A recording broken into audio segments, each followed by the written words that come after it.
Greetings Mavericks and new viewers.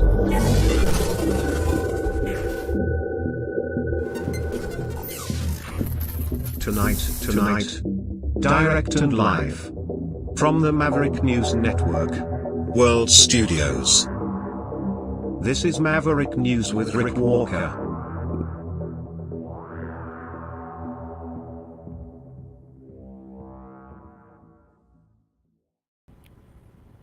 Good evening, everyone. Welcome back to the Maverick News Channel. Hello, Maverick family.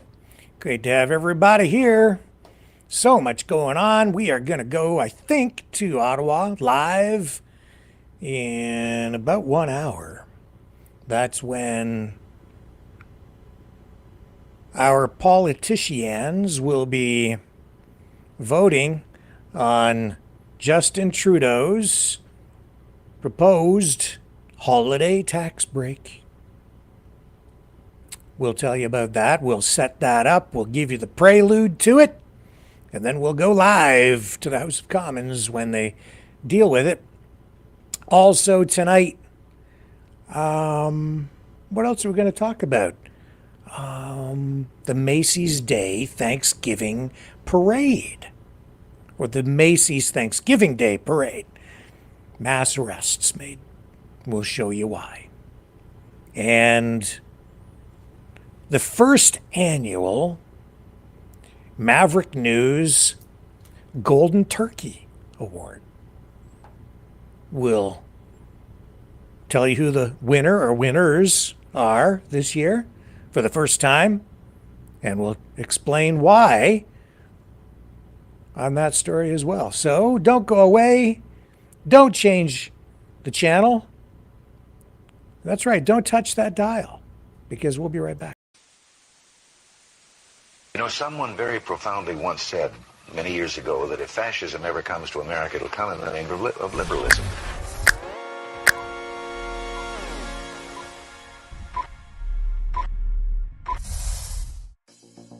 Well, I think it's time we ask ourselves if we still know the freedoms that were intended for us by the Founding Fathers. If we lose freedom here, there's no place to escape to. This is the last stand on Earth. The entire world is watching. Every dictator, every crazy dictator in the world is watching.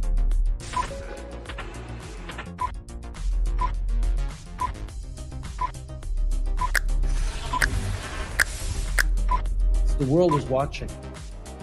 On TV, the entire world is watching. On social media.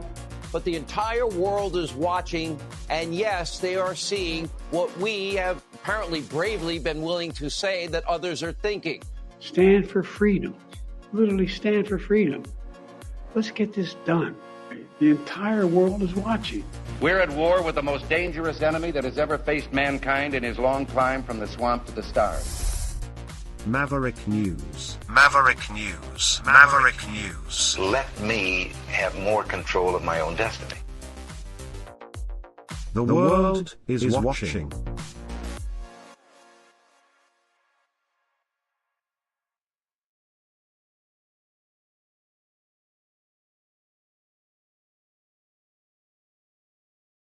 He's a fighter.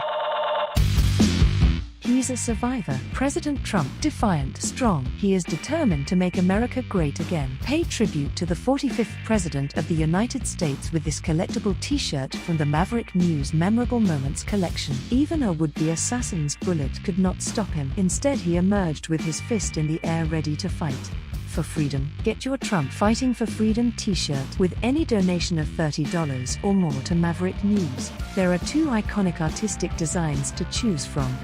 But there is only one way to get these. Donate at freedomreporters.com. Support free speech. Free media. Support Maverick News. Call 1-866-248-1490 or order online at supergeeks.tv.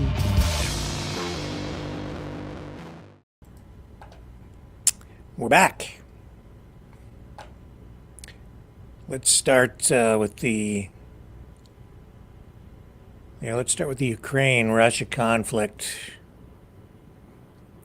So the latest info is that Russian forces have intensified their operations in eastern Ukraine, particularly around Donetsk, with notable advances near Pokrovsk and Kharkov, and they've managed to cross the Oskil River, signaling a push towards strategic locations. Now, despite all that, Ukrainian defenses have stabilized in some areas, employing tactical maneuvers to slow down Russian progress. In a significant development, the United States, of course, now allowing Ukraine to use ATACMS, the UK allowing the use of Storm Shadow missiles to hit military targets inside Russia, to essentially hit the rocket launchers instead of trying to shoot down all the rockets and other military assets like munitions storage facilities. North Korea's involvement continues to escalate. There are reports of them expanding a weapons manufacturing complex that supplies short-range missiles used by Russia in Ukraine.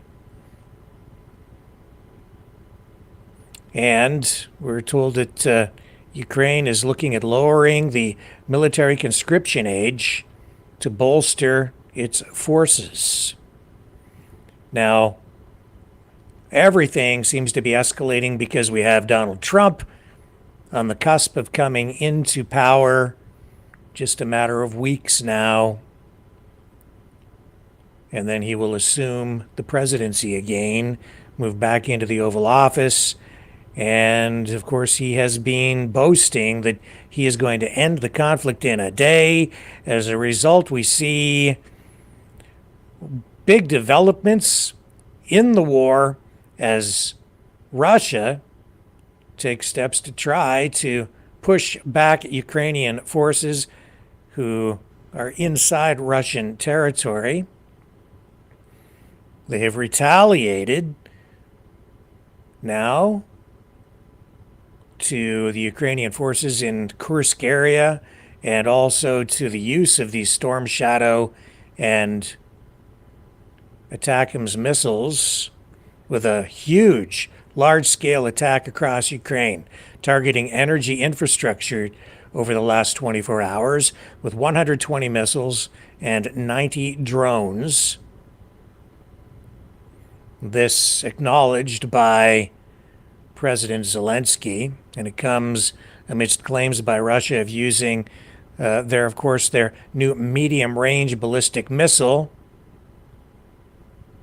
which is nuclear capable, and all that backed up with threats against the West, against NATO countries, of a possible use of nuclear weapons.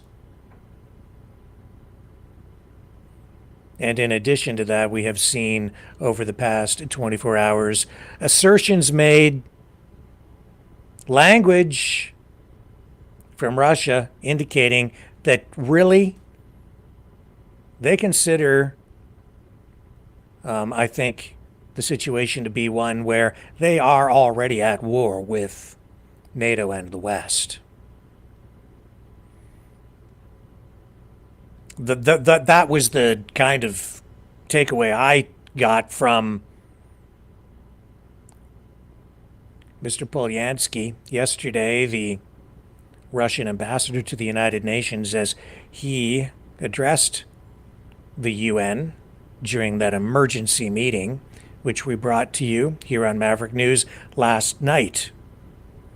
And today I saw a former official with MI6 out of the UK indicate that it's his assessment as well that in the minds of Vladimir Putin and other Russian officials, they do consider themselves to be in a state of war with us right now. Not a full-blown kinetic war, but war nonetheless, an actual war. And we really need to, I think, open our eyes and come to terms with that, because I think that is the reality. I've been saying it for quite a while. We are at war. This is a third world war. We are engaged in it right now, whether we care to acknowledge it or not. And it is not the kind of war we have ever seen before. It's unlike anything the world has ever seen before. This is not just a kinetic war. This is a war fought on many different levels using new technologies, cyber warfare, fifth generation warfare, information warfare. And we have seen Russia in recent weeks really ramping up sort of non-conventional warfare tactics against the West. Evidence of explosive devices, incendiary devices being planted on cargo planes. In, I think, Lithuania was one of the countries where an incendiary device was intercepted, detected, neutralized, and that has been attributed to Russia. A lot of concerns about those kinds of actions. And so it is just not as simple as a lot of people would have us believe. This is a conflict being waged on many different levels. Here's what it looked like today in Ukraine as Russia launched this massive attack, obviously trying to gain a position of advantage in the event that Trump makes good on this promise that he's going to initiate peace talks on some level as soon as he comes into power. And in fact, we're told that the process is already going on sort of behind the scenes with the Trump incoming administration, such as it is at the moment. But certainly Trump, we're told, has been talking to Vladimir Putin. Is it true? I suspect it probably is. Let's take a look at this video today from Ukraine. This is the result of massive attacks by Russia on Ukraine today.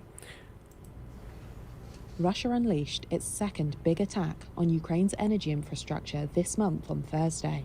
It cut power to more than 1 million people across the country and more than 500,000 in neighbouring Poland, according to Ukrainian government officials.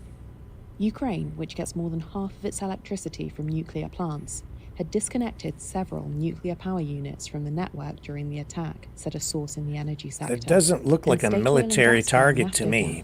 Said its facilities had been attacked in the morning strikes. Dozens of families in a village near Odessa were left homeless after missiles destroyed houses near a local power substation. In Lviv, the hum of generators filled the streets as businesses resorted to producing their own electricity in order to keep doors open. Alexei Kuznetsov works in a pub. They started to switch off the electricity more often lately. Now there is no electricity. We set up the generator, turn it on. It's enough for the pub to operate, a little slower, but anyway, we make it work. Mykolaiv residents faced similar challenges. This man says he fears for pensioners living on upper floors of apartment blocks who will be forced to carry water up many flights of stairs while lifts are out of order. The attack reinforced fears of long power cuts during the winter months, as temperatures across Ukraine hover around freezing. Officials across the country said they were turning on generators to ensure emergency heat and water supplies to hospitals, schools, and other critical facilities during bitter winter weather. Ukrainian officials said it was the 11th major strike on the energy system since March. Russia has knocked out about half of Ukraine's available generating capacity during the course of the war, damaged the distribution system, and forced authorities to impose long blackouts.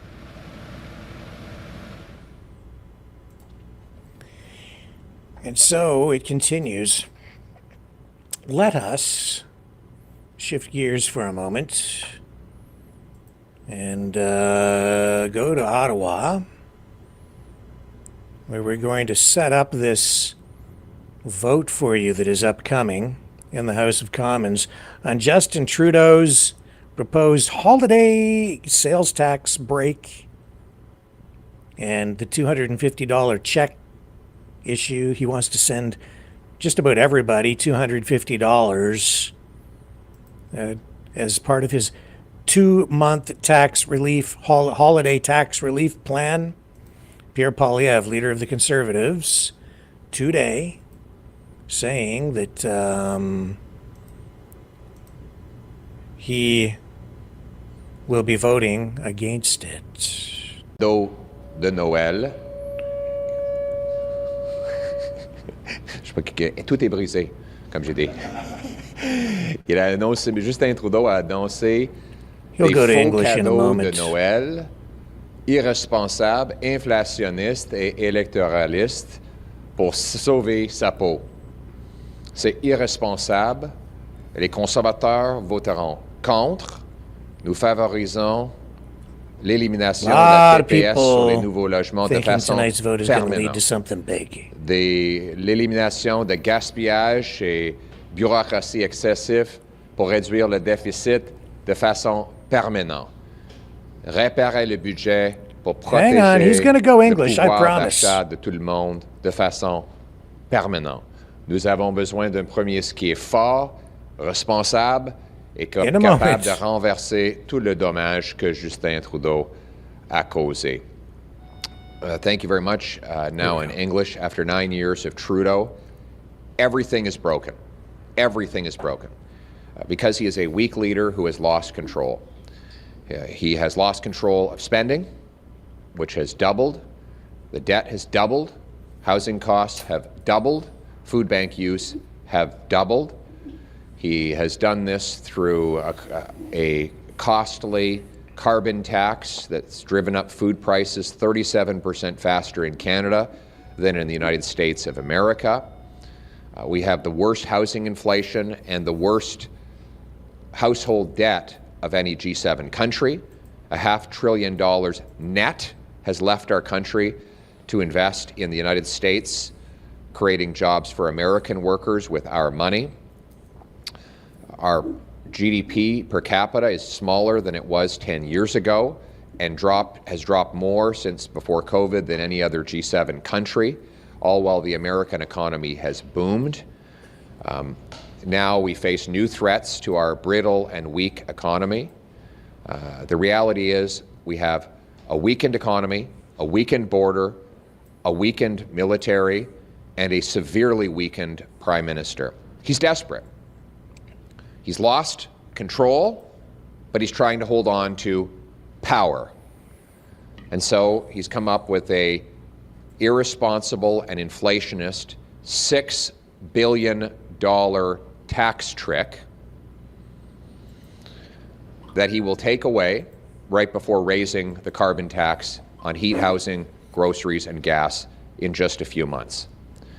Common sense Conservatives will vote against this irresponsible, inflationist, temporary 2-month tax trick, and instead push our plan to axe the carbon tax and axe the sales tax on new homes for everyone, for good. And I would add that now is the worst possible time to be blowing $6 billion trying to save Justin Trudeau's political skin, especially with the threats coming from the United States, with our border in chaos, our economy collapsing, and everything broken.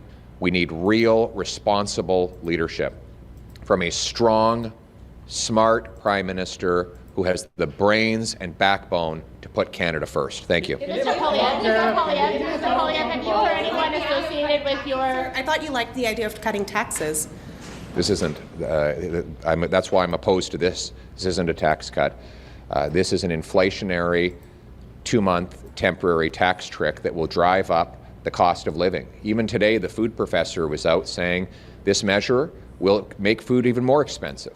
That's what happens when government dumps a bunch of cash into the country without creating more of what cash buys. We need tax relief that actually encourages the economy to produce more of the stuff cash buys, grow more food, build more homes, and produce more energy. If you got an economy with 10 loaves of bread and $10, it's $1 a loaf. If you double the number of dollars to 20, but you still only have 10 loaves of bread, you're not twice as rich. It just means that each loaf of bread costs twice as much. You got to produce more grains and bake more bread rather than creating more cash. And that's what my tax cuts are not just about lowering costs. They're about sparking more production. By axing the carbon tax, our businesses can hire more workers and produce more goods. By axing the sales tax, we're going to get 30,000 extra homes per year every year. By getting rid of the energy cap, we're going to produce more affordable energy. So instead of creating cash, we're going to create more of what cash buys, and our purchasing power will go further. If the government needs to pass new spending to better secure its borders, would you support that? Why haven't they done it? They broke the border. Justin Trudeau broke the border. We didn't have these problems before Justin Trudeau. We didn't have Roxham Road before Justin Trudeau. We didn't have these illegal border crossings before Justin Trudeau. We didn't have, the number of asylum claims have gone from 10,000 to over 200,000 under Justin Trudeau, more than 20-fold increase. All the chaos at our border is the result of Justin Trudeau. It's his job to come up with a plan today. You know what we're seeing now, though, is that because the Prime Minister has vacated the border and turned it open to anyone who wants to come in, the premiers are now taking responsibility for our border. Trudeau wants to be in charge of all these provincial areas of jurisdiction, and yet he's not taking care of the one federal job that is most the responsibility of the federal government, which is the border. So we have Quebec sending in the Sûreté du Québec, their police force, to secure the border. Premier Smith, common sense leader, is proposing to use drones, provincial drones, and other police law enforcement measures from her province to secure the borders there. I understand Doug Ford is looking at something similar. So now, because Trudeau has so thoroughly broken the border, we're getting a patchwork of premiers who have no choice but to try and hold the border together with bubble gum, scotch tape, and elastic bands. Just everything is broken after Justin Trudeau. We need a carbon tax election to fire him and bring in a strong prime minister who can rebuild our borders. Oui, en français. Merci. C'est vrai, sur la frontière. Merci de la question. Monsieur Trudeau a brisé la frontière totalement. Et c'est les premiers ministres provinciaux qui le disent. So we'll see how it goes. We're going to be going to Parliament Hill in about a half hour. I believe that's when things are going to get underway there.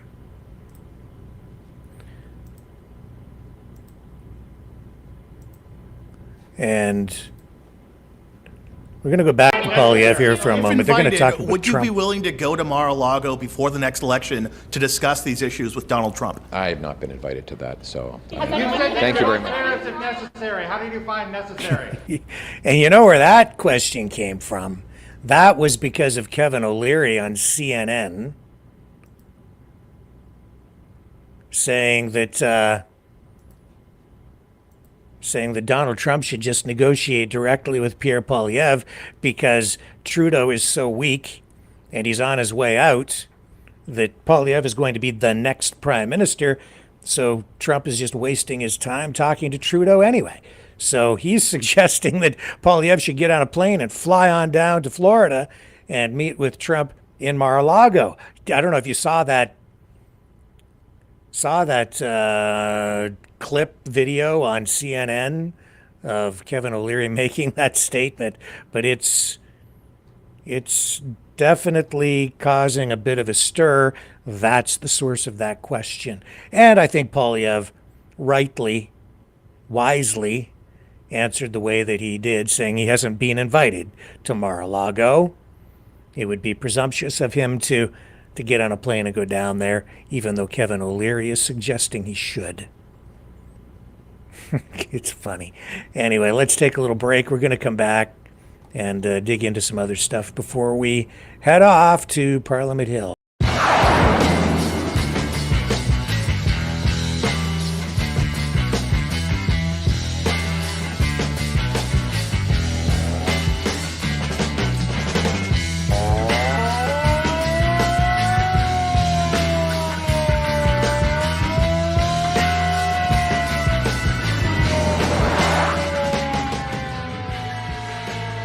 Maverick News. Fighting for freedom.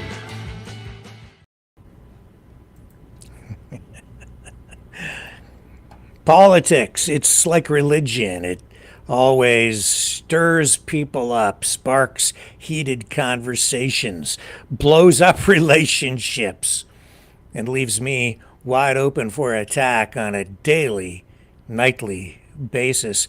It was no different last night, of course, when I was making comments about Vladimir Putin, Russia.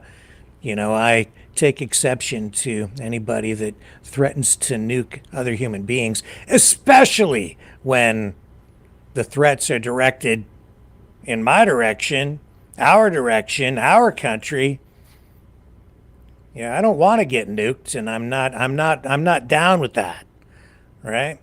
So anyway, here's just to share this one with you, and this is going to go somewhere. Man, I have so many things queued up here. Okay, here's a response here's one of the responses to last night's program directed to me from somebody named Suzanne Guijo 4882. She says, okay, you're saying that the U.S. overreacted against the USSR when it put its nuclear sub in Cuba. You think that it's correct for the U.S. to surround Russia with their missiles. You have not studied the history of this conflict very well, have you?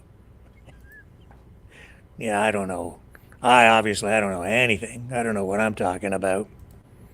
Well, I understand where you're coming from, Suzanne. I understand.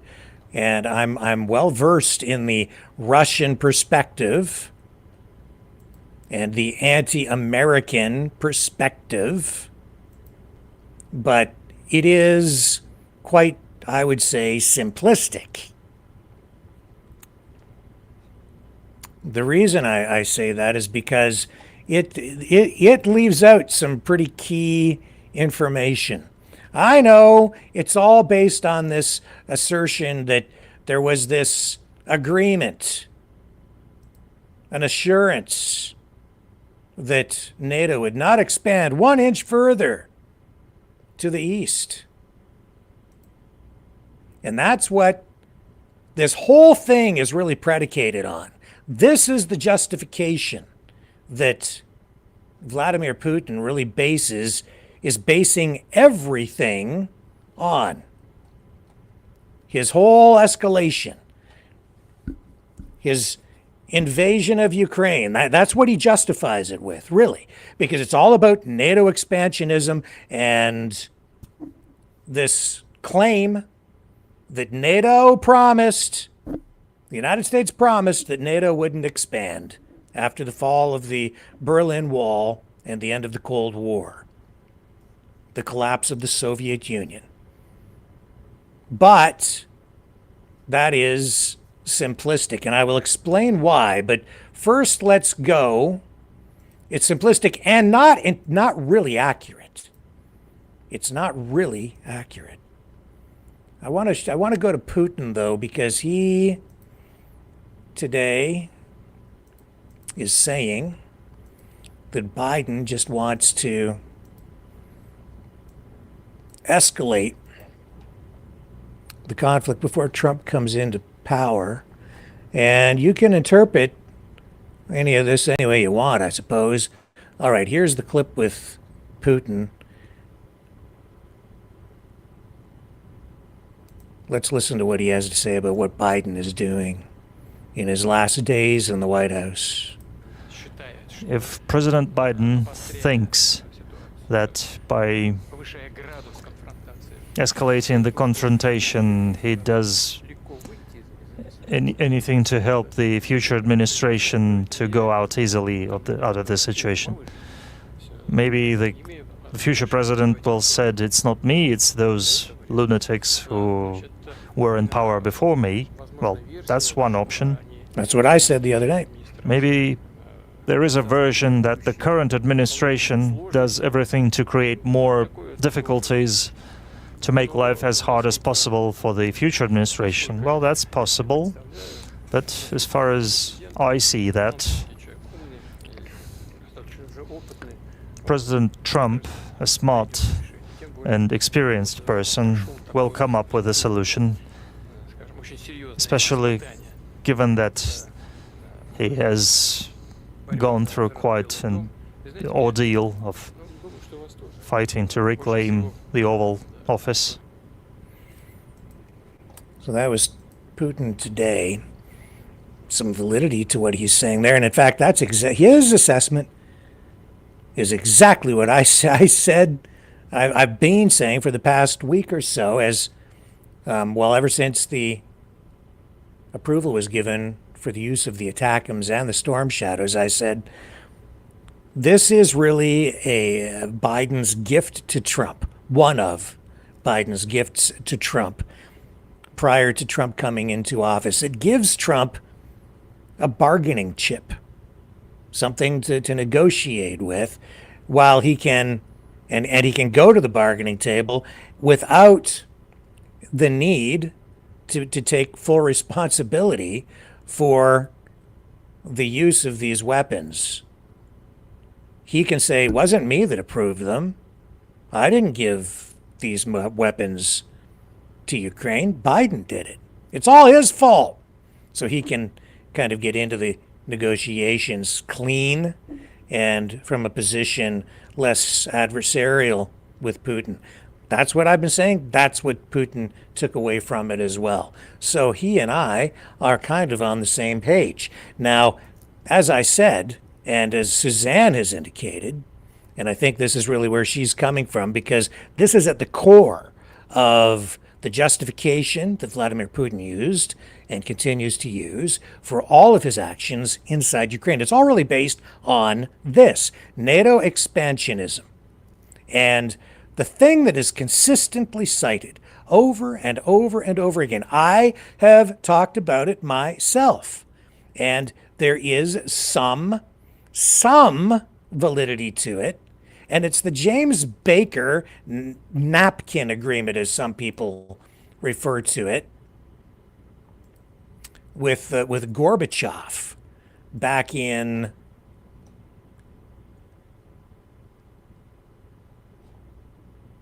what year was that? That was 2000. Well, I'm going to show you the memo, okay? I'm going to show you a declassified copy of a memo that outlines this conversation that took place. There it is there. Okay, I'm going to put it up on the screen so you can see it. This is what people keep referring to over and over again. And this is what Vladimir Putin talks about. This is what the pundits talk about. There it is right there. Okay? That is U.S. Secretary of State James Baker addressing Gorbachev on the 9th of February 1990 at the Kremlin, Moscow, on a unified Germany joining NATO plus no NATO expansion. Okay? So this is a memo, declassified, confirming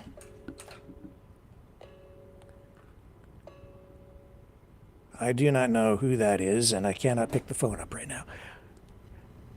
Declassified. It's unclassified now. I'm going to read what this... It's a memorandum of conversation, it's titled, from February 9th, 1990. It says, we understand the need. I'm just going to check in here. It says, we understand the need. Yeah, okay, we've got audio. Everything's cool, so it's not someone calling to tell me otherwise. We understand the need for assurances to the countries in the East. If we maintain a presence in a Germany that is a part of NATO, there would be no extension of NATO's jurisdiction for forces of NATO 1 inch to the east. At the end of the day, if it is acceptable to everyone, we could have discussions in a 2+4 context that might achieve this kind of an outcome. Maybe there is a better way to deal with the external consequences of German unification. And if there is, I am not aware of it. We don't have German agreement, but we have mentioned it to Genscher, and he said he wants to think about it. Dumas liked it, and I have mentioned it to you. So this is from the U.S. Security Archives, and it confirms that this conversation did take place. However, it's important to understand what the true context of all that is and what that really means. That's an acknowledgement of a conversation. There was no formal agreement. There was no signed treaty that prohibited NATO's eastward expansion based on the not 1 inch eastward comment made by James Baker to Mikhail Gorbachev. According to various declassified documents, while assurances were given by Western leaders during the negotiations over German reunification, Suzanne, these assurances were not codified into any legal or formal treaty. Instead, they were verbal and informal, focusing on the context of German unification rather than a broader policy on NATO expansion. Multiple sources have confirmed that no written or binding agreement was ever made to prevent NATO from expanding eastward beyond the former East German territory. Now, some people, a lot of people, especially anti-American people, the people who lead the charge on the anti-American campaigns, I guess you could say, they'll interpret it in ways that are not favorable to the United States, that make it look like the United States has backed out of an agreement. But there was no agreement. There were assurances and talk at the time within the context of German unification that they really didn't, the United States didn't have any intention to expand on their own, but over time, these former Soviet bloc countries, fearful of Russia, wanted to join NATO, and there was never any agreement ultimately that prevented that. Discussions about it, yes, but a discussion is not a signed agreement or treaty. The discussions were primarily about ensuring stability in Germany and Europe during the reunification process, with no explicit agreement on the broader expansion of NATO into Eastern Europe. Mikhail Gorbachev himself has acknowledged that the topic of NATO expansion was not formally discussed or agreed upon in writing.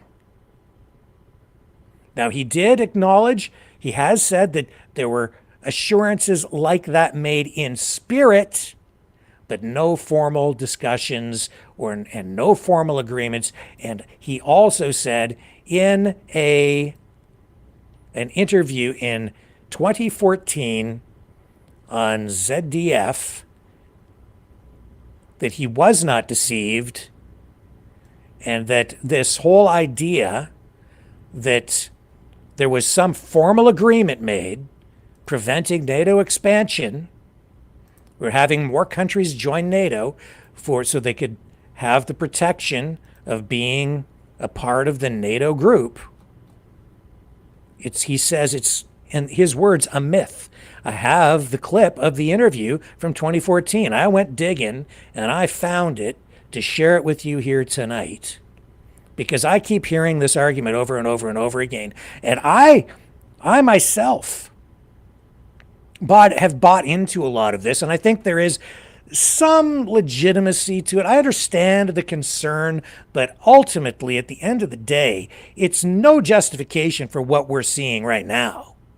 I can understand the concerns, but it doesn't provide justification for a full-scale military invasion of any other country, violating their sovereignty. Here's the clip from ZDF 2014. This is the interview.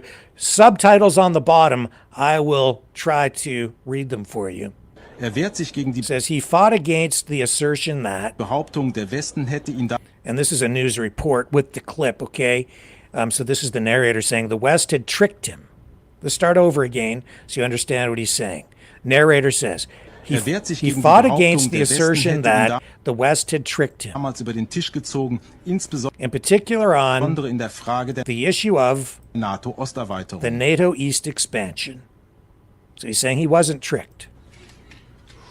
Heute fragt man He says, today one asks me, this is Mikhail Gorbachev himself, the guy who was talking to James Baker, referred to in that memo, now unclassified. He says, today one asks me why it was not contractually fixed that the NATO must not expand in the East. At that time, sollte man Folgendes berücksichtigen. Damals there was the NATO and the Warsaw Pact. Existierte die NATO und der Warschauer Pakt. Was sollte man da But how should we fix it? Die Frage stellte The question sich damals gar nicht. didn't get raised at that Das time. heißt, es ist ein Mythos, Is it a myth that the West deceived you dass sie vom Westen bezüglich der NATO-Osterweiterung with respect to the NATO East expansion? betrogen wurden? He says, yeah, that's actually a myth. Gorbachev's own words. That's what he says. He's the guy who was in the negotiations. He was the head dude. He was the guy who was there.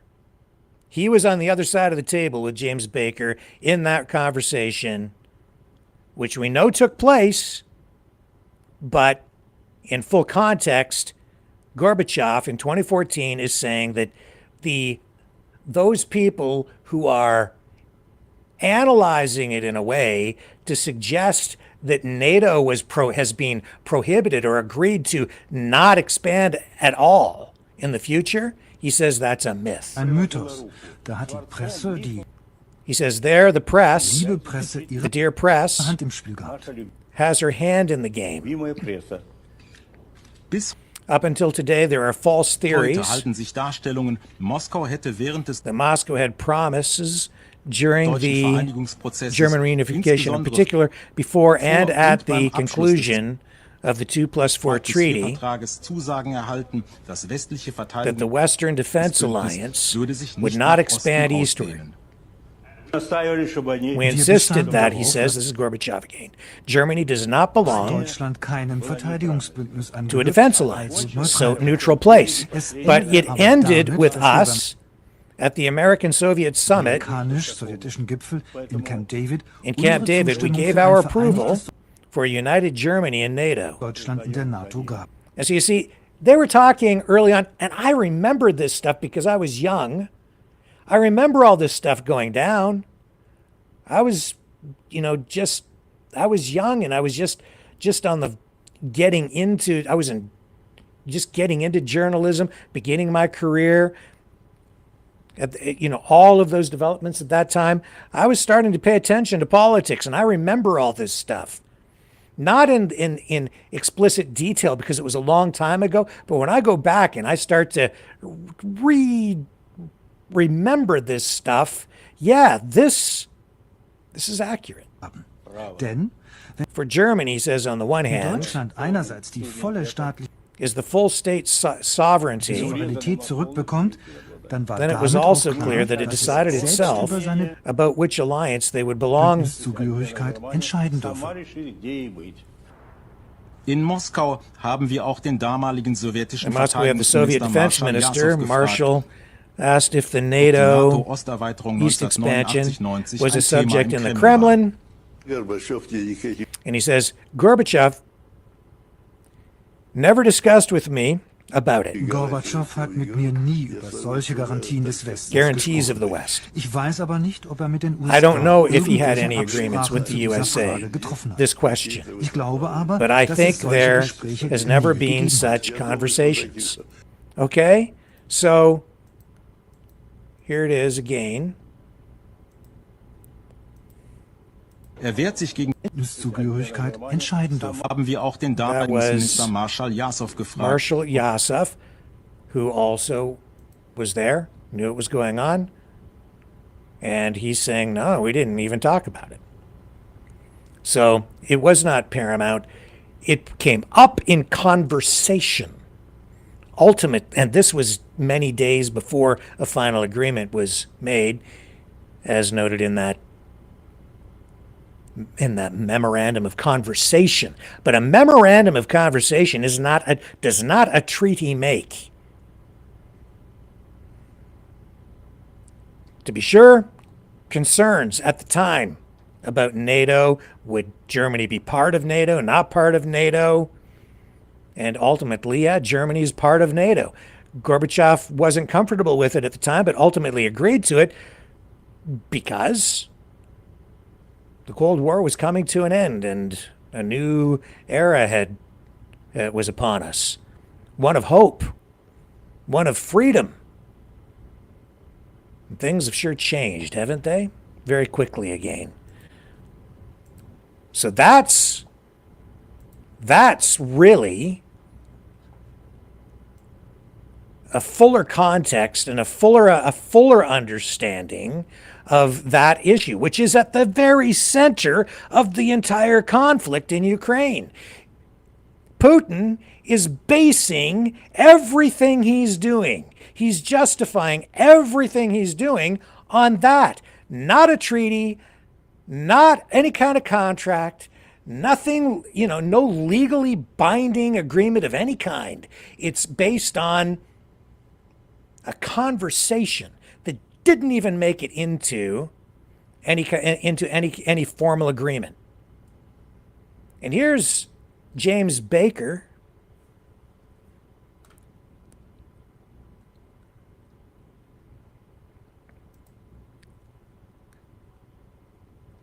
And I believe this is quotes from James Baker. Let me bring this up. So he says, the bottom is is that's a ridiculous argument, Mr. Baker said in an interview in 2014, a few months after Russia seized Crimea and intervened in eastern Ukraine. Quote, it is true that in the initial stages of negotiations, I said, what if? And then Gorbachev himself supported a solution that extended the border that included the German Democratic Republic, or East Germany, within NATO. Since the Russians signed that treaty, he asked, how can they rely, quote, on something I said a month or so before? It just doesn't make sense. It goes on and says, in fact, while Mr. Putin accuses the United States of breaking an agreement it never made, Russia has violated an agreement it actually did make with regard to Ukraine. In 1994, after the Soviet Union broke apart, Russia signed an accord along with the United States and Britain called the Budapest Memorandum, which, Suzanne, I have made reference to right here on the program many, many, many times. And in that memorandum, the Budapest Memorandum, which is not a memorandum of conversation, it's a signed, binding agreement in which the newly independent Ukraine gave up 1,900 nuclear warheads in exchange for a commitment from Moscow to, quote, respect the independence and sovereignty and the existing borders of Ukraine, and, quote, to refrain from the threat or use of force against the country. They had a written, signed agreement saying that that Russia would not ever invade, would never use force against Ukraine. They gave up the third largest nuclear arsenal in the world. And it wasn't because Ukraine had armed itself, it's because the Russians put all of those nuclear warheads, 1,900 of them, into Ukraine. Why? To push up closer to the West. During the Cold War. We've both been pointing missiles at each other for decades since World War II. Nuclear warheads. That's what the Cold War was all about. So it's also not fair, Suzanne, to sit there and say, what about all the American missiles pointed at Russia? Well, what about all the missiles pointed at us? Nobody seems to talk about that right now because everybody's heads and brains seem to be turned inside out, where everybody is full of self-loathing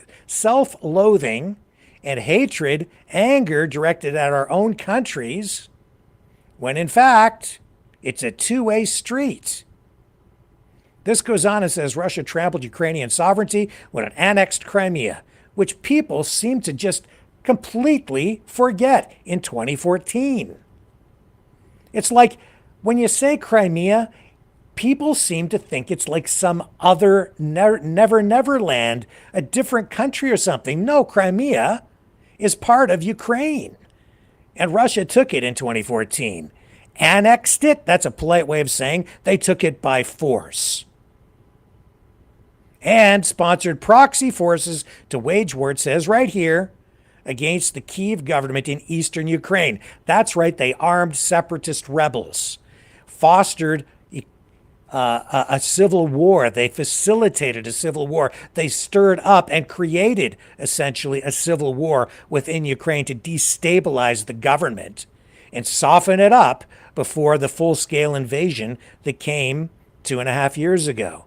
And this goes on, it says, and it is once again threatening the use of force by assembling 100,000 Russian troops along its border to extract guarantees that Ukraine will never be allowed to join NATO. Which is, in my view, really just an excuse for doing what they're doing so that they can take the country and everything that it offers. So the dispute, it says here, traces back to the final years of the Cold War, when East and West were negotiating the framework of what Mr. Bush would call the New World Order. The fall of the Berlin Wall on November 9th, 1989, led to negotiations over unifying the two Germanys formed after World War II. And so, Suzanne, I appreciate what you're saying, and I understand where it's coming from. I'm well versed in the Russian view on this. I would say narrative. It is a narrative. It's also a view, but it is not a view that is ever offered up in full context. Like so much of the other information we get from Russia on this subject, on this issue, on this war, it's not really what they're telling you, it's what they're not telling you. And so, yes, as a matter of fact, I am more or less well-versed on the history.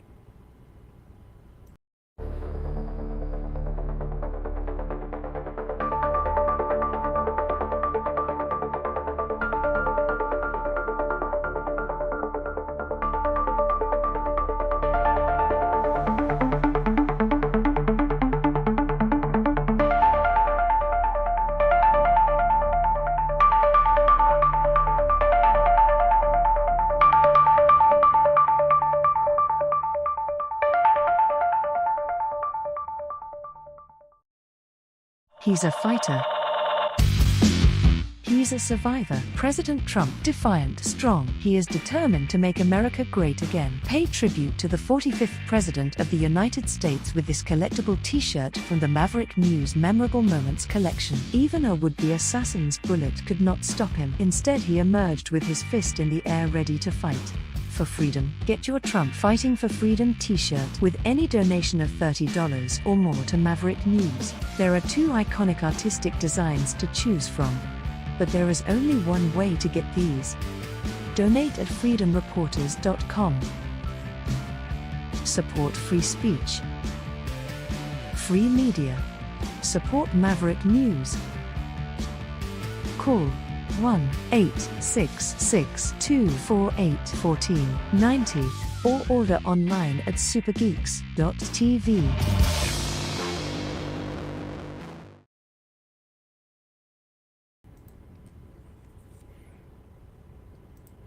Okay, I am trying to tap into a feed from the House of Commons. It is that time, so we should hopefully be able to get something live out of there. We're going to tell you one way or another what happens with this vote, if I hope. I'm doing my best to tee it up for you. I'll see what I can do. Yeah.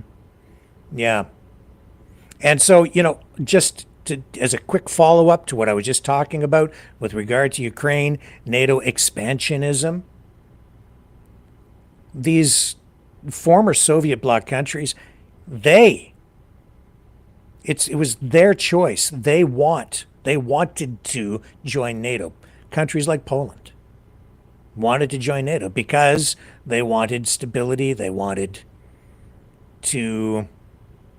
they want security because they feel threatened by Russia. Again, the fear thing is a two-way street. Now, I totally get that Vladimir Putin doesn't like NATO pushed up against his border, but you don't get to peace by going to war. And that's what's happened in Ukraine. People keep saying, well, why don't we just sit down and talk? You can throw that right back on the other side too and say, well, why didn't Putin just, talk and negotiate? There was no war until he went into Ukraine. And I'm not talking just about 2.5 years ago. I'm talking about 2014. People, honestly, when I talk to most people, they're the ones who are not well versed in the history. I am embarrassed to say, and I've said this many times before, I'm embarrassed to say that I was too forgiving, too lenient, too understanding of the Russian position as put forward not just so much by Vladimir Putin, but by learned scholars like Professor John Mearsheimer. But over time, I've come to realize that, especially when I witnessed the actions of Russia in there, that there is no justification for the violence, for the attacks, for the full-scale invasion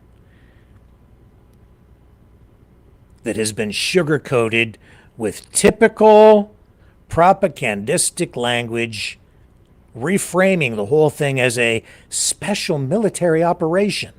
Yeah, well, with over 1 million casualties, combined from both sides, that's not a special military operation. That's a full-blown bloody war. Deadly and inexcusable. He's a fighter. He's a survivor. President Trump, defiant, strong. He is determined to make America great again. Pay tribute to the 45th President of the United States with this collectible t-shirt from the Maverick News Memorable Moments collection. Even a would-be assassin's bullet could not stop him. Instead, he emerged with his fist in the air ready to fight. For freedom. Get your Trump Fighting for Freedom t-shirt with any donation of $30 or more to Maverick News. There are 2 iconic artistic designs to choose from. But there is only one way to get these. Donate at freedomreporters.com. Support free speech. Free media. Support Maverick News. Call 1-866-248-1490 or order online at supergeeks.tv.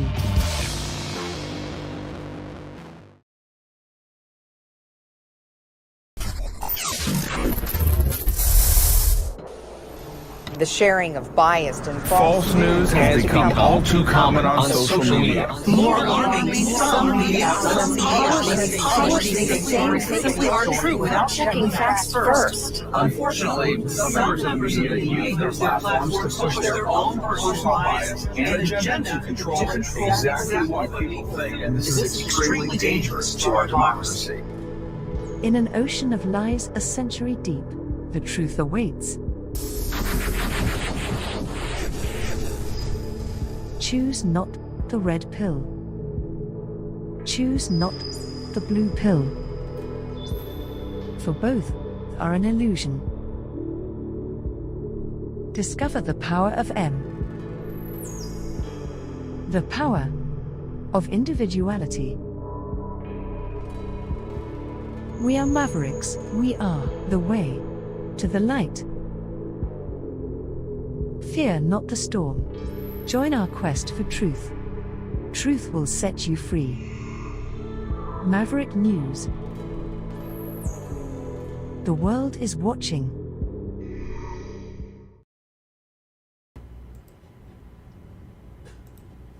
Okay, so I'm just having trouble finding a live feed out of Parliament Hill on this vote. So I don't know if it's underway yet.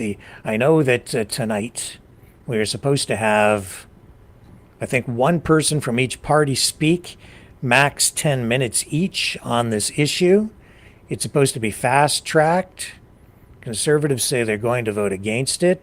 Looks like the other parties will likely vote for. I don't know what the Bloc ultimately will do, the Bloc Québécois. But I am having trouble getting it, tapping into a feed for you right now. So I hope that we will have access to it here. Just going to check the chat.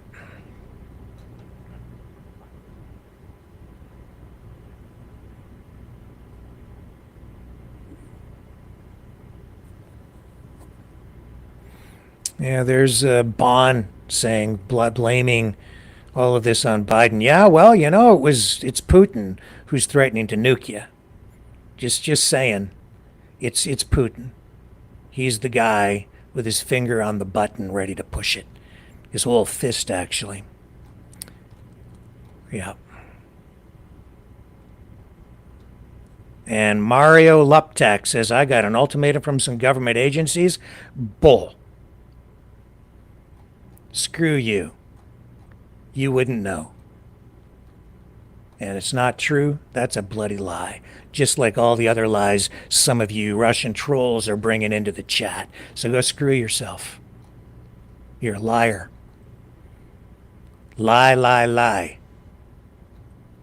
And that's straight up. And I don't use that word lightly. So go stuff it. Don't you ever. Don't you ever come here and say that again.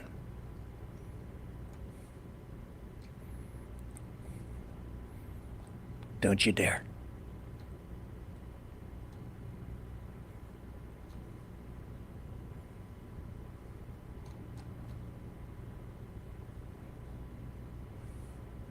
Don't you dare.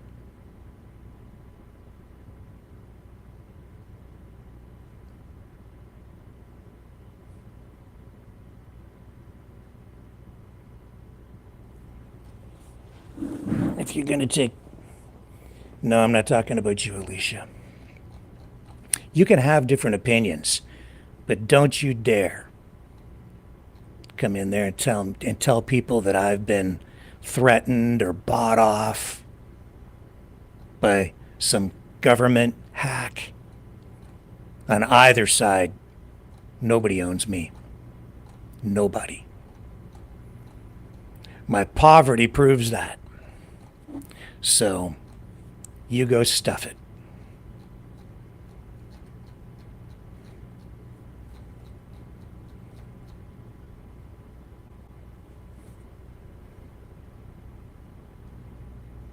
It says, I blocked you already? Well, maybe I'll block you again. Be respectful, and you can stick around. But you make false accusations. You lie about me. You lie about what's going on here, and I'll ban you again. And the Iraq War is another issue, Mario. We're going to have a program on that in the future. All right, let me take another little break while I try and get this feed queued up, because I know that it's of intense interest for everyone tonight. So hopefully we can get it queued up, and I will be right back.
Maverick News.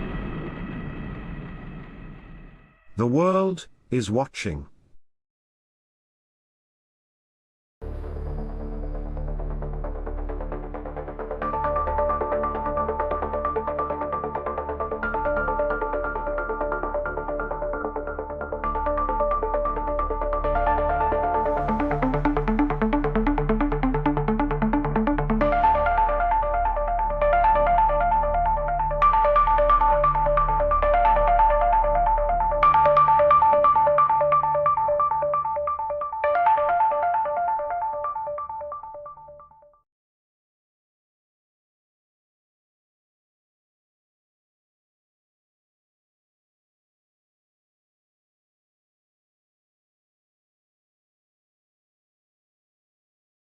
The information war is raging. Truth without integrity is worth nothing. Maverick News. Because those who have power and those who seek it must be held accountable. The world is watching. Join our family of truth seekers. Donate today and add your voice to the chorus of Maverick Knights. Donate at maverickdonations.com. Truth. Integrity. It's the Maverick way.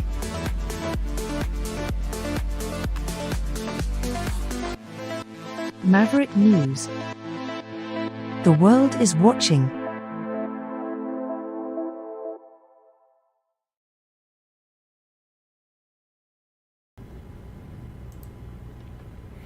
Okay, so my understanding is that the debate has been ongoing in the House. I don't have a live feed on this, but it's going to be late tonight before they wrap this thing up. In fact, it could be 11 p.m. or so before we actually get the results of the vote. So we won't be able to stay online that long tonight. But it looks like it's going to pass because the NDP has indicated they will support this, and it will be enough to push this through with the Liberals. The Conservatives are going to vote against it, and you know why? Because we ran that with Pierre Poilievre. So I'll continue to try to follow this. No live feed available at the moment coming out of Parliament. The debate kind of wrapping up. But, once again, the debate kind of wrapping up there.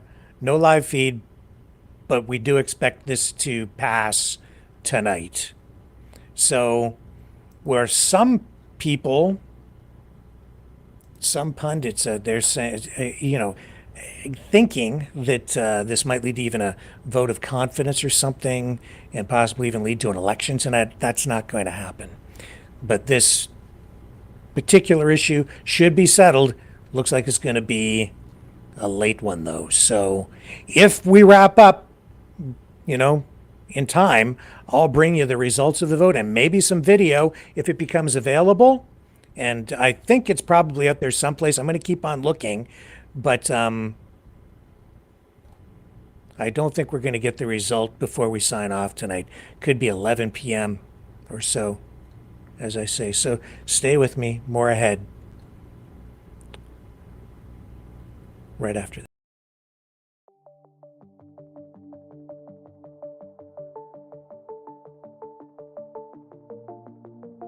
Greetings, brave Mavericks. Our quest for truth continues. We go beyond fake news. Together we expose propaganda. Together we pull others out of rabbit holes. We are maverick thinkers. We are all unique individuals, defenders of individual rights and freedoms, credible, trusted, grounded in reality. Maverick News, Maverick News. Defending free speech, Donate at freedomreporters.com. Do it now. Tomorrow may be too late. Maverick News. The world is watching.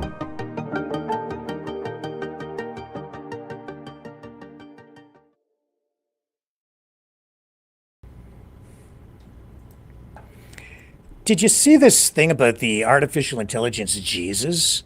I don't know how to feel about this. It's the technology is so new that I'm not even sure how I'm supposed to react to it. Here's this is an experiment, I guess. It's from a church in Switzerland. They've implemented an experimental confessional installation. It uses a holographic artificial intelligence Jesus. Unbelievable. Here, take a look. I've got, here's an image of what it looks like. There's the AI Jesus holograph, and you can have a conversation with this AI Jesus at this church. You ask it questions, and of course it knows all the information from the Bible, and then it gives you advice, answers questions, you have a conversation, you confess your sins, I guess. How do you guys feel about it?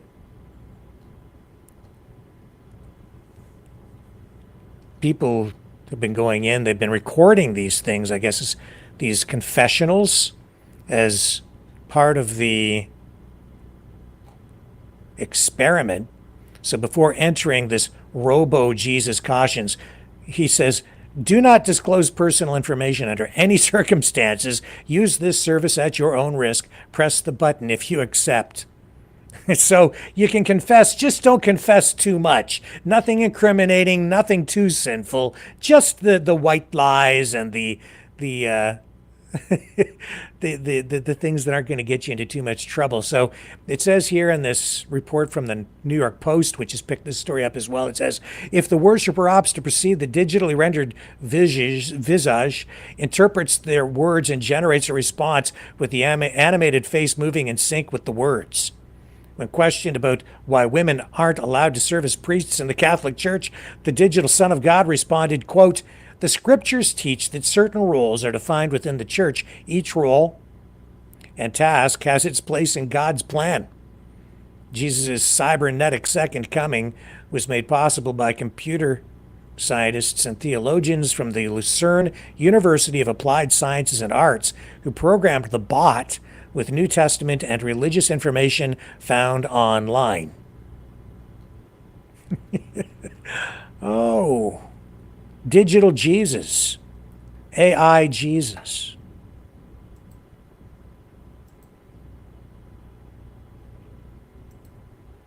Here's another report. Let's bring this one up. We'll run this.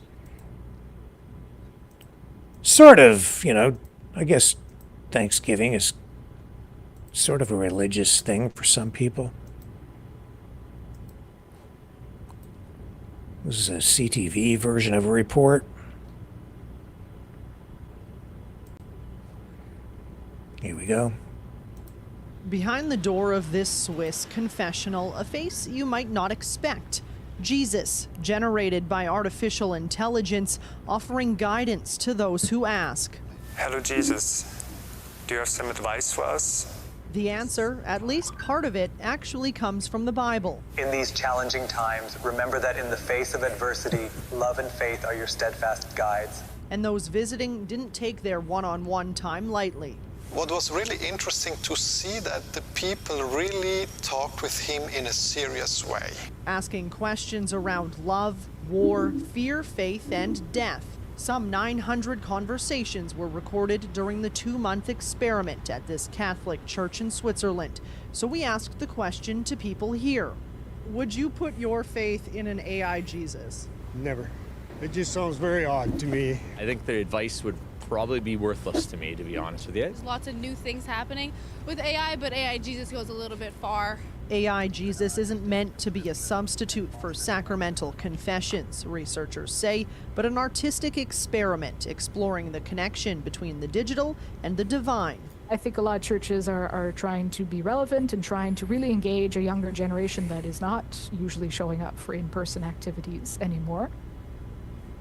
There are talks about how AI Jesus could be revived, but this was a pilot project, and those behind it don't predict a second coming anytime soon. Sandy? All right, Allison.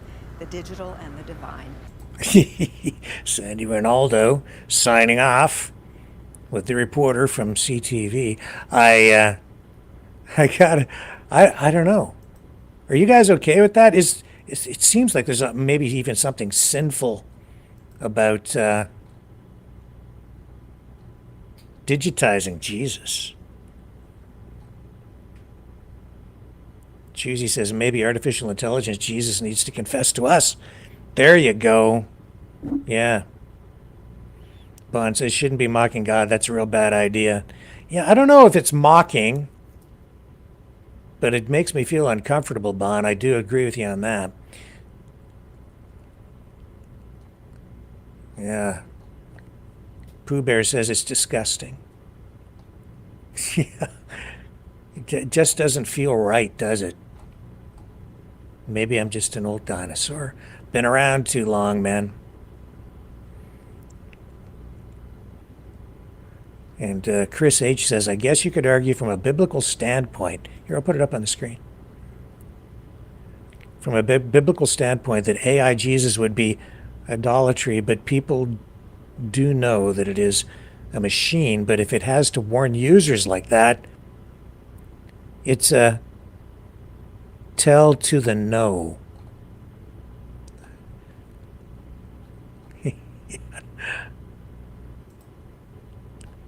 I'm going to go over to the Rumble chat and see what people are saying over there. I don't even have the feed up. Hello, Rumble family.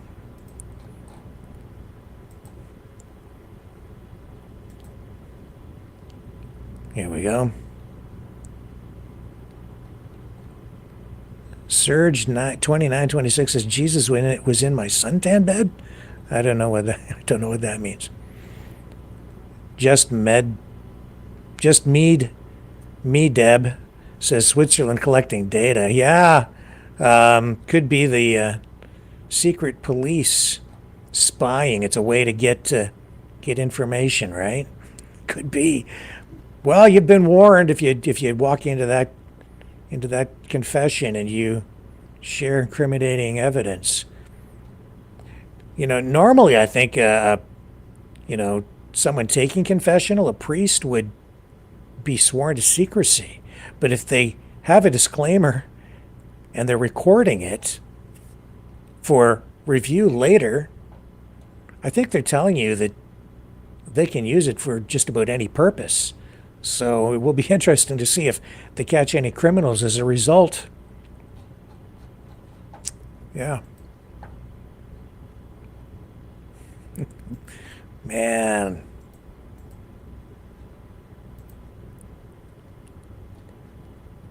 Just checking on this story again. Nothing new. Okay. So, what else do I have for you tonight? Oh, we're going to get to the Golden Turkey Award. We're going to get to that. But first, pro-Palestinian protesters were arrested en masse today for interrupting the Macy's Thanksgiving parade. They blocked it in New York City. For the second year in a row, demonstrators jumped barriers, ran into West 55th Street just before 9:30 this morning.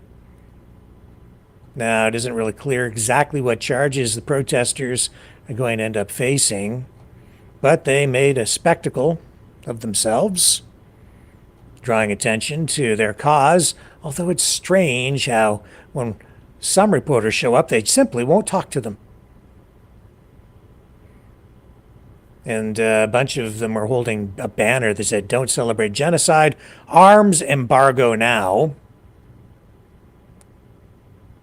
And while they blocked the parade, I don't think they won over as many friends as they were hoping, because a lot of people started booing. And then when police intervened and made arrests, people began to cheer. So we have some video of the way that went down. Let's share that with you.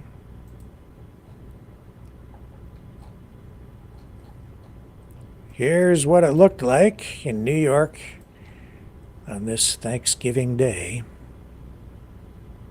Big deal, that Macy's parade. I've never been, but I've watched it. Are you okay? Palestine, motherfucker!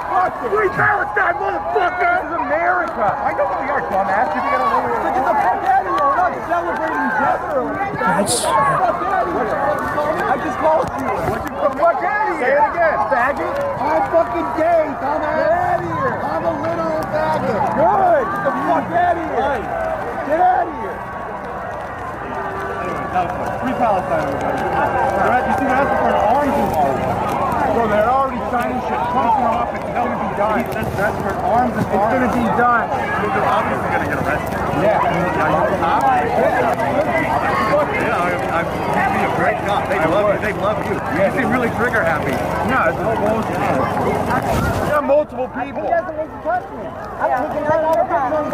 Don't fucking touch me. Thousands of innocent children!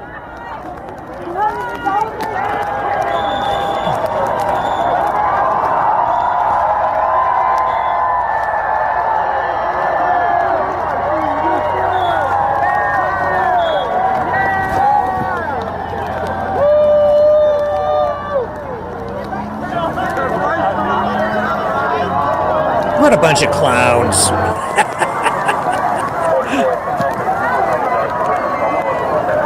Why are they all wearing masks?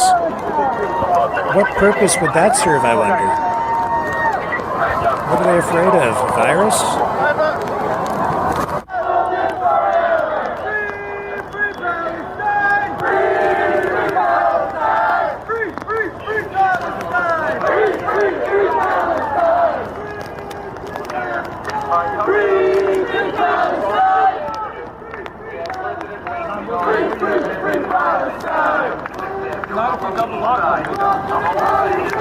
The cops are too tight!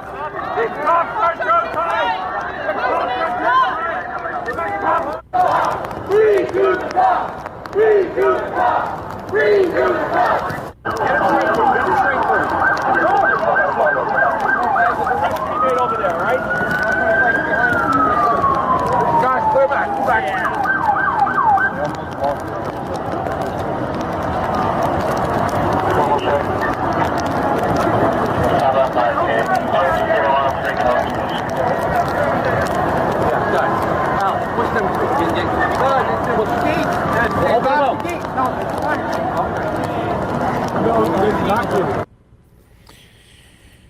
Yeah, happy Thanksgiving. It's good to see people out having a good time, cheerful, being thankful for things, getting along. Not. You know, someone very profoundly once said many years ago that if fascism ever comes to America, it'll come in the name of liberalism.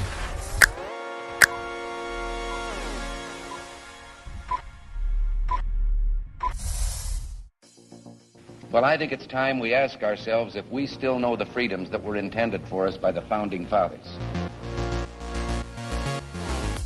If we lose freedom here, there's no place to escape to. This is the last stand on Earth. The entire world is watching. Every dictator, every crazy dictator in the world is watching.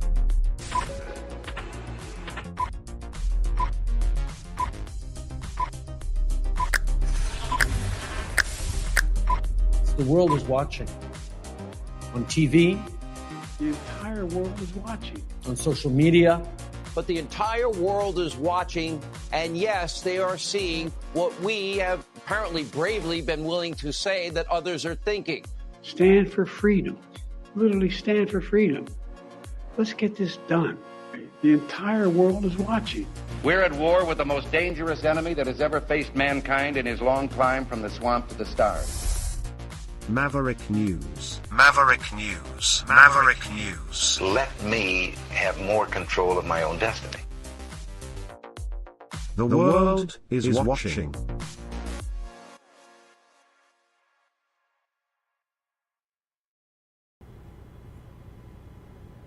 Okay, so I'm still keeping tabs on this story out of Ottawa, and I'm getting everything set up so that we can award the first ever Golden Turkey Awards. Be right back.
Maverick News. The world is watching. Okay. Vladimir Putin.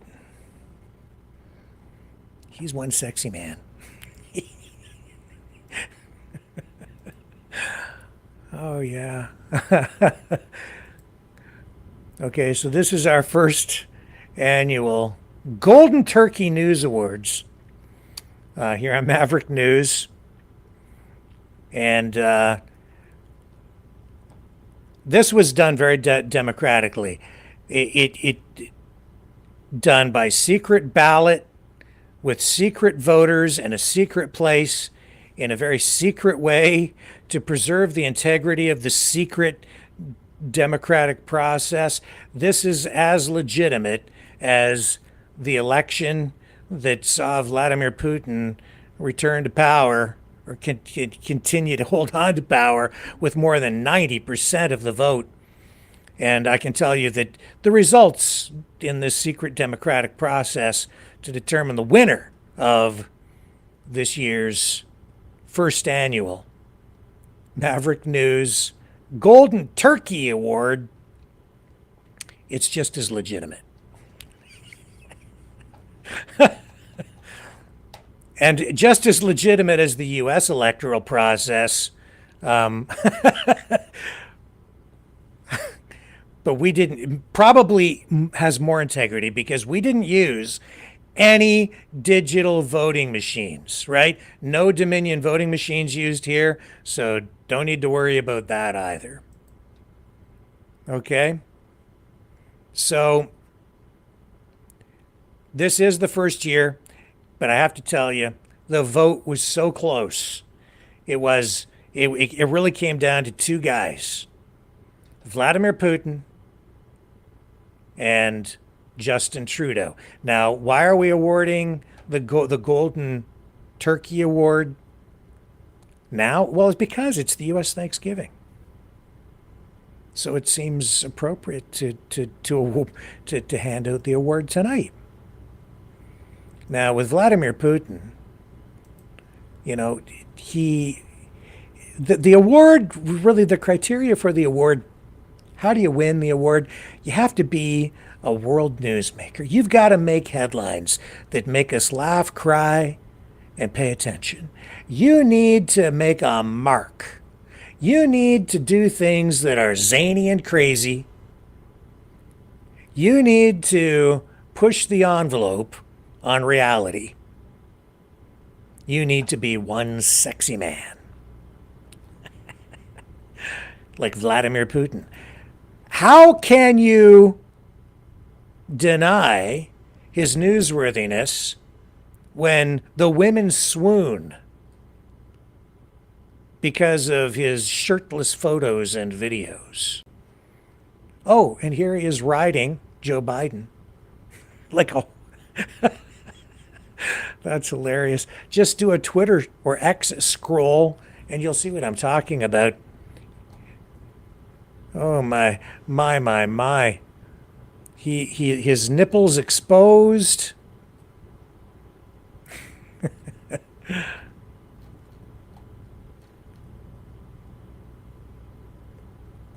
What's this? This is There's one more. This is Sean Hannity. This is from years ago. Hannity is looking much younger in this clip, but even then, he seemed to have an affinity for Vladimir Putin. There's one more thing that has many Americans, including myself, humiliated today. Take a look at the photo comparison of our commander-in-chief. There he is, juxtaposed with Vladimir Putin. They have no respect for our president, for his weakness. He wears a helmet when he rides a bike. The picture of him riding the bike with the bike helmet while Putin's got his shirt off. Shirtless on the horse and all that. And Obama was riding a bike with a helmet on. Yeah, no, the helmet. See, this is why these guys did not win. The picture says 1,000 words. Here's, watch. Oh my goodness. The Golden Turkey Award. You want to talk about the Ukraine for a second? It all began with the picture of President Obama on the bicycle with the helmet, and now we're paying a price for that. Putin, big, strong, muscular, on a horse. There's Obama riding a little. Gotta love those nipples. A leisure, not like a real racing bike. I mean, just going out for leisurely. And he's got this dumb hat on, dumb helmet on. This is humiliating. Humiliating. It's unnecessary. You deserve better. Yes, we all deserve better. We need Putin with his perky nipples. Yeah, you shouldn't wear a helmet. He doesn't wear a helmet when he rides a horse. He doesn't wear a helmet when he doesn't wear a helmet when he's riding Biden either. If you noticed. Oh my. Here's more of shirtless Putin. Oh, God, he's sexy, isn't he? Check out those shades. Look how he just goes fishing. Look at that, and look, he's one accomplished fisherman, and he's a man. Look at what he caught there. That's a whopper. That's a big un too. That's a big un. Swimming hard, playing hard, fishing hard. And he's got hard abs. And look at these women there. Yeah. And there he's with the horsies again. He's got another horsey there. No little bicycle for this guy. Look at him ride. Look at him ride. Straight up. Nice posture. I mean, obviously this guy's got to be in the running for the Golden Turkey Award. And, because it's not every day a world leader threatens to nuke other human beings with a hypersonic intermediate range ballistic missile. That gets you a Golden Turkey Award, I think. The other contender, Justin Trudeau. These are the two finalists, right? What has Justin Trudeau given us? Carbon tax, a divided country, most hated prime minister probably in Canadian history.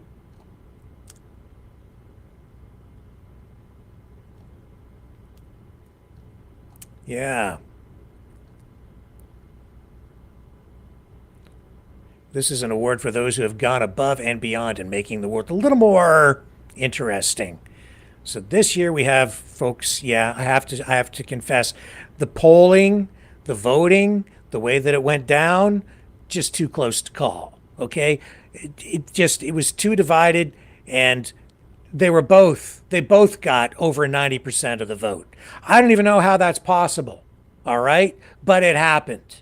So somehow we had like 180% plus of the ballots returned that came in. 180%. Both of them got over 90% in the vote for the Golden Turkey Award this year. So again, our Russian friend Vladimir Putin, he's certainly given us plenty to talk about. There was that time that Vlad, you decided to take that shirtless horseback ride, and you did that through Siberia because apparently that's how you just show the world that you're tough. But Vlad, you've got to talk about your latest land grabbing adventure in Ukraine. You've managed to push the world closer to nuclear Armageddon in a way that a bad Thanksgiving dinner pushes you to the brink of indigestion. And for that, Mr. Putin, you get the Golden Turkey Award, but you have to share it this year because we also have to acknowledge that Justin Trudeau, Prime Minister of Canada, Justin, you've been a busy boy too. Not content with just one carbon tax, you doubled down, making Canadians pay more for the privilege of breathing. You've shown that when it comes to fiscal policy, you're not just throwing caution to the wind, you're throwing the entire budget at it. The electrification of the auto industry, your colorful socks. And who could forget those international faux pas that has everyone from diplomats to Twitter users rolling their eyes? And your marital escapades. Oh, yes, that's been the talk of the tabloids too.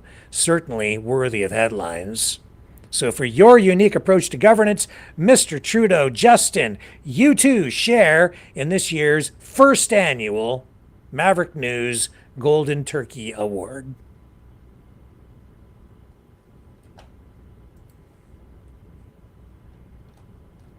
And just to make it official, we did produce this just so that the formalities have been taken care of.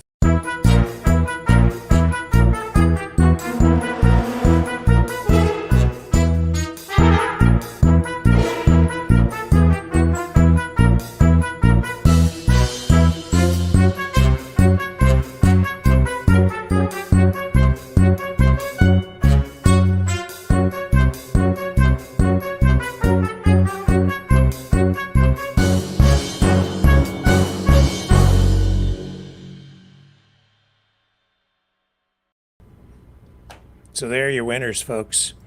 Of the first annual Maverick News Golden Turkey Awards. In awarding this prestigious Golden Turkey Award to these two gentlemen, these two world leaders, we recognize both of them for their exceptional commitment to providing us with either comedic relief or sheer disbelief. Or something both at the same time. Yeah, sometimes both of those things at the same time. Here's to hoping next year brings us less of the brinksmanship and more of the shirtless horseback riding. Maybe also with a little less tax on the carbon emissions from the horse. And while that is supposed to be political satire, I can only say, pray and God help us all. With that, I'm going to sign off tonight. We don't have the results of this vote from the House of Commons at this time, but it's pretty clear that it is going to pass. It's pretty much a done deal. If there is anything really major, I'll sign back on as I have from time to time to bring you serious breaking news, but I think you can pretty much take to the bank that those $250 checks from Justin Trudeau will be going out to buy his attempt to buy your vote heading into the next election with this Christmas season 2-month sales tax holiday. A tax break or a tax trick. You decide. You will the next time we go to the polls and vote. And with that, I'll leave you with Maverick and the News Brothers singing Putin Nukem. I will see you guys tomorrow night, 7 p.m. Eastern, on the flip side. Putin's got a plan, sitting in the Kremlin, dreaming of the days when the Soviets were winning. Ukraine's on its way out, NATO in its sight, but its soldiers keep retreating from the fight. Putin Nukem, you got a thing you can't stop. Putin Nukem, you got a war hanging up. The world's on edge, he's losing his game, but he's ready to light up the flame. Putin Nukem.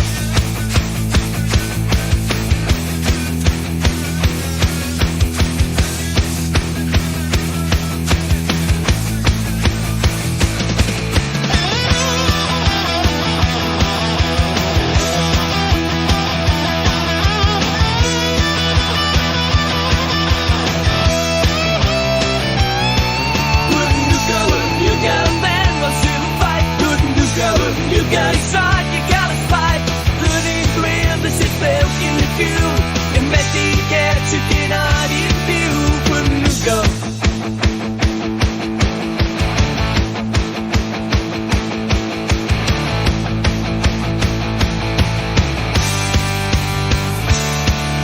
His plans unravel, he goes bruised. The West won't budge and his allies refuse. But instead of retreat, he doubles down. The Russian clouds is his final crown. Putin Nukem, you got a reason, gone. Putin Nukem, you got he sings his swan song. The whole world's watching, hold his breath while he dances with the devil of death. Putin Nukem, you got. Putin Nukem, you got. Putin Nukem, you got. Putin Nukem, you got.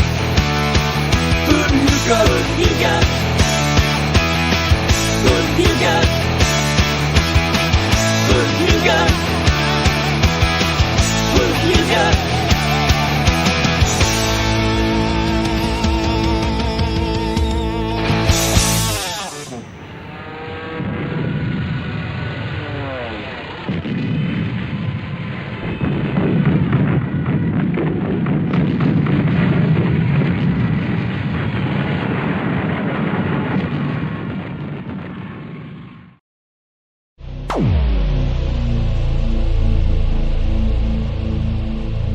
This has been a Maverick Multimedia production.